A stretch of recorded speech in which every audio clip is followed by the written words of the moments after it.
Super chocolatey একটা brownie recipe. যাই হোক, এটা ঠান্ডা হয়ে গিয়েছিল আর এটা খেতে এত বেশি চকলেটি হয়েছিল।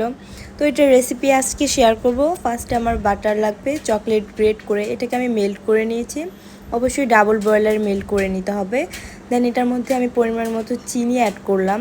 দেন এটা ভালোভাবে মিক্স করে চিনিটাকে গলিয়ে নিতে হবে।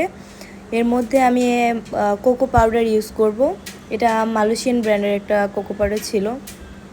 তো এটা ভালোভাবে মিক্স করার পরে এখানে আমি পরিমাণ মতো তেল দিয়ে দিয়েছি। এখানে আমি একটা ডিমের ব্রাউনি বানাইছিলাম। দেন একটা ডিমের মধ্যে এখানে পরিমাণ মতো লবণ এবং ভ্যানিলা এসেন্স, চিনি দিয়ে ভালোভাবে বিট করে ফোম টাইপের একটা করে নিয়েছিলাম। দেন তারপরে চকলেটের যে লিকুইড মিশ্রণটা বানাইছিলাম ওটা আমি অ্যাড করে দিলাম। এখানে শুকনো উপকরণগুলো আমি মিক্স করে নিয়েছিলাম। এখানে ময়দা, বেকিং পাউডার এবং কিছু গ্রেট করা চকলেট ছিল। এখানে ডিমের এবং চকলেটের মিশ্রণটা আমি ভালোভাবে মিশিয়ে এখানে শুকনো উপকরণগুলো মিশিয়ে নিচ্ছিলাম। এই যে আমার ডোটা একদম পারফেক্ট হয়ে গেছে আর এটা অনেক সুন্দর লাগছিল। তো এখানে আমি বাটার পেপার বিছিয়ে সেট করে নিয়েছিলাম আমার মোলটাকে। এখন আমি আমার চকলেটের যে কেক বেসটা আছে সেটা আমি ঢেলে দিয়েছি মোল্ডে।